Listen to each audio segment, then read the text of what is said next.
anthracite. Okay, yeah. And you were in for about a week? I went in for a week.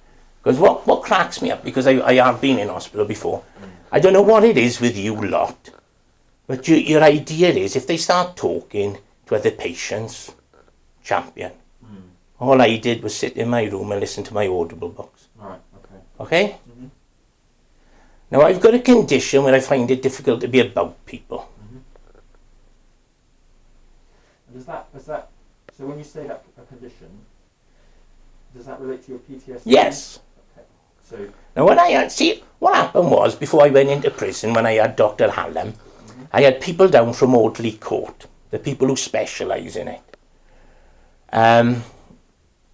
He come down, he see me, we went through everything. He said, we're going to invite you up. Because I displayed everything. Yeah. Unfortunately, I moved property and the one went to the other. Now, I should have been up there in the January, but I went into prison in the December. My head just went. But just for you to know, at the time, my doctor, GP, didn't like the fact that Alan was prescribing me the medication he was. What was he prescribing? It's a long time ago, I can't remember, but it was quite... Now, bear in mind, knowing the fact I'd had people down from Audley Court, Dr. Langshuman, if he comes across as racist, I can't give a fuck, but I'll say how he said it.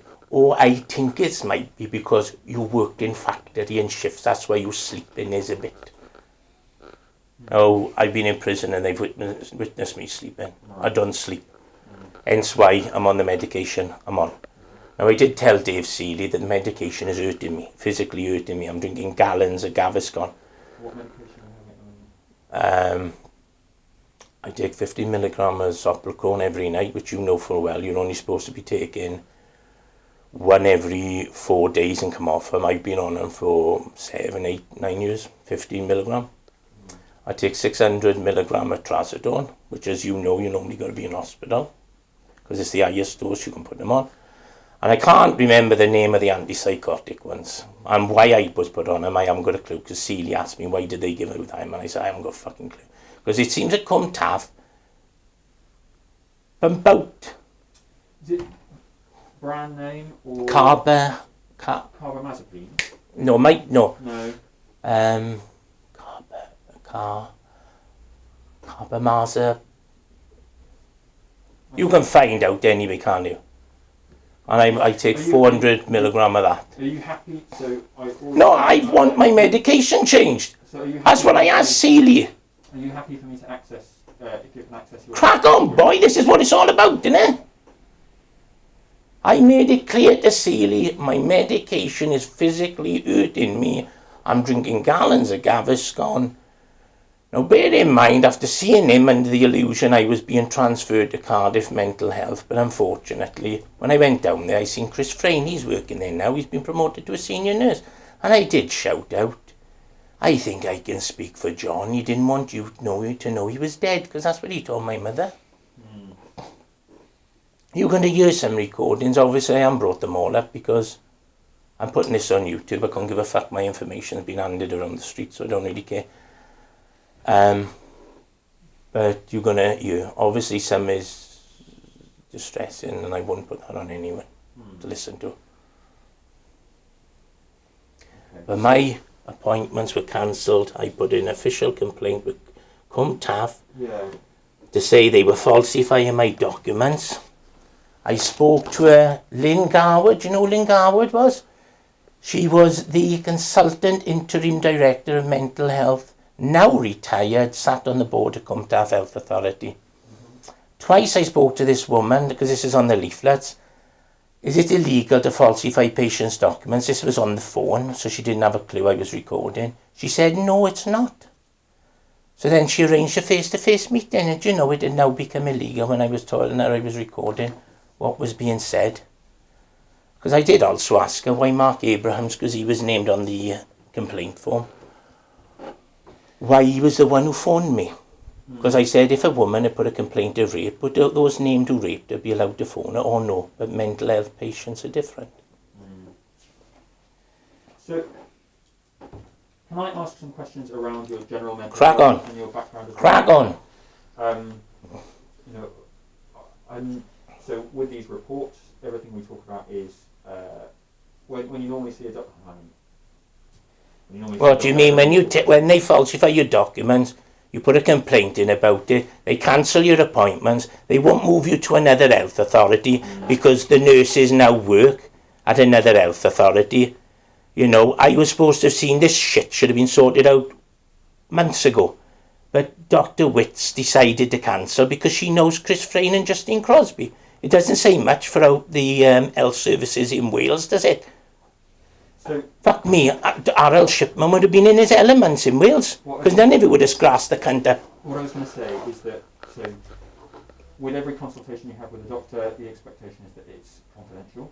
The difference with this sort of report that I recorded it, doctor, and what you're going to hear isn't what's been put on. Well, I want to be clear with you for this consultation because I'm in the doctor camera. Do you think I honestly give a fuck? No. So what we talk about, everything we talk about, will. Why can't I get transferred to another health authority? Given that I'm not working in those health authorities or I'm not on those boards or kind of involved in that, I couldn't tell you. Why is it when you get in touch? Because I sent a letter to every member of the Welsh Senate. Now you can go on YouTube. The police admit charges was dropped when I phoned for my health records. I got the CPS admitting. I got the Crown Court admitting. But when I phoned the court after I went to one of the appointments, they can't do it no more with that. They'll have to go into my records, and mysteriously they changed. So are you happy that everything we talk about can potentially come up in the report going to your solicitor? But it's going to have to, isn't it, boy? That's what the whole thing is. I thought I'm not being condescending, a prick, but that's what the judge's report is about, isn't it? And I have to be clear in that consultation that you understand. In our consultation, that you understand. Well, I've been waiting for one. You're the fourth one now that's finally come ahead with it. So I have to make it clear I've had that conversation with you. You've had it, boy, and I've listened and I've heard. And it's recorded.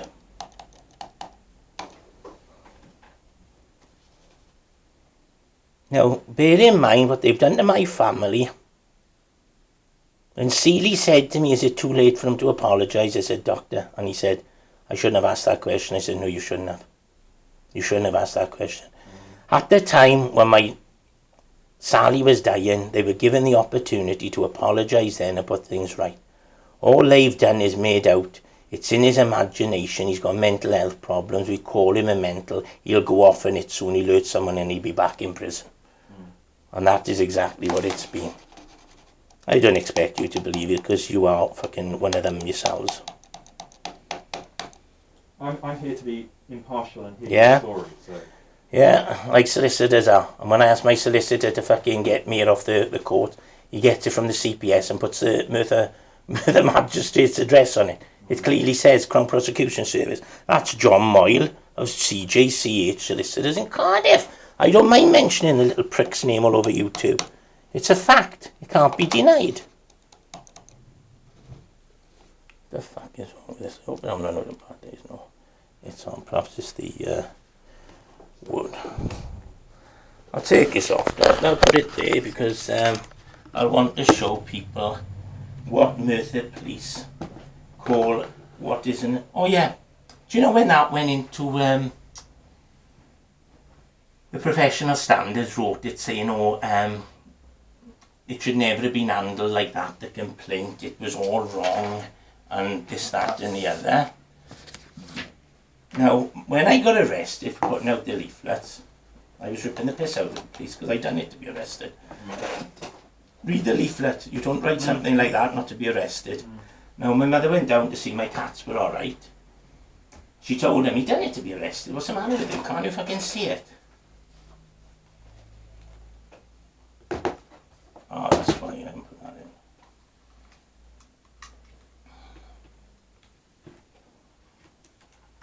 Now I'm going to show you a mixture. But you've got that letter, haven't you, where Dr. Lanchman says it only sounds as if the house is being targeted, haven't you? Yes, I think you provided that here. Yeah.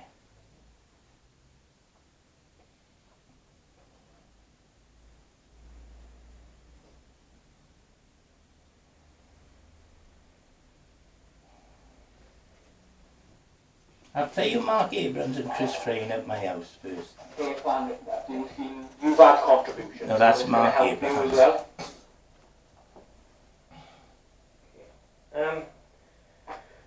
In terms of, like, say, accommodation, obviously where we're at the moment, you know, you're hearing this properly. I know obviously the difficulties you've had. I know we've talked in the past about moving, which, you know, you quickly said that's not an option. No, I never said that. I said I couldn't afford to because I No, rent. I said we did have that discussion, and what I think our response or attempt at solving that was obviously to try and get you in contact with Change Step and veterans, the veteran services, in order to try and possibly look at getting you some sort of funding from. But then it shouldn't have to be anyone funded. I know, we were literally just trying to look for ways of. It isn't, is it? At the end of the day, not having a pop, but. No, I appreciate. I didn't have to go carping and no fuck. No, I appreciate that. I know. I understand you. I ain't the one. I didn't ask the kid paying us. We're not talking little kids. We're talking boys. I said, well, slap the little bastards and back to Nick for me. And this is ultimately what we're trying to prevent from happening. It's all I had from 3 agencies was bullshit. You know, I got a lot of money. I shouldn't have gone all spinning, but I should have fucking come up to one of the other agencies. Because there was plenty of fucking going around. So, where can we go from here? You know, obviously. I ain't going to be happy until I have answers to who's responsible for giving my information out. And as well, the letdown of the care. You know, let's not, you know, we can move on, but until everything is cleared up, the I's dotted, the T's crossed. I suppose for me, it's getting an understanding of, in terms of your view of what the letdown of care is. Obviously, from the mental health services point of view, because obviously. You don't think it was a letdown? Well, I suppose I needed to understand from your perspective what support you wanted and what do you think we could have done differently. I suppose because until I get a grasp and understanding of what you feel you want in terms of where we let you down, I don't know where we can move on. Truthful, it was when we left the last meeting, and you asked me when you come down, did I remember, and I said no, because you said it, Cliff, because you thought I'd killed myself. And afterwards thinking, I mean, I think that would have been the best solution for mental health. Kerry down, you definitely let me down. Really let me down. Listening to this upsets me. So, you know, you don't write the review like she did to cover her own ass when she No, you listen. to me, and since the beginning of October, we were in contact with me. That's what a big contact. My mother with says the doctor. upsets me. You come here with a woman before, and you were in here 5 minutes. So we came here, obviously I came here with a doctor because at the time the concerns were raised, obviously in relation to your. But then if you look at my psychiatric reports from Cardiff prison, am I still a mapper? No. No, am I? I'm aware of, no. Right, that's all right then. One of the biggest concerns I had was if the baby passed away. Yeah. And it's clearly stated on my psychiatric reports. And that's why I came here with the doctor, because obviously that was our immediate response. We have 5 minutes, man.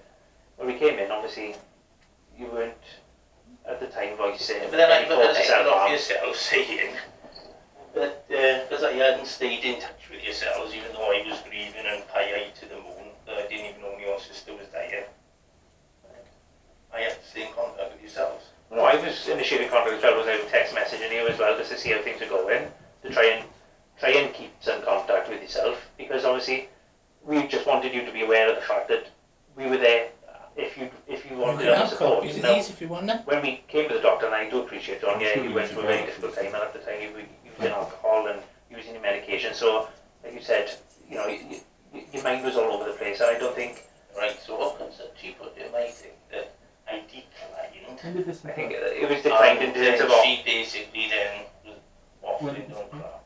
I'll give you the letter. I'll give you the letter. We can come up the house. That was No, the 31st. because I take up the contact role instead of Justine, so. Not up here with the doctor for 5 minutes. But No, no, Bob. no, but I'm trying to give an answer in terms of the whole reason or rationale. this in for getting my that mind, contact, Doctor? because obviously we would come in to assess you in that immediate moment to see whether or not we could offer you additional support.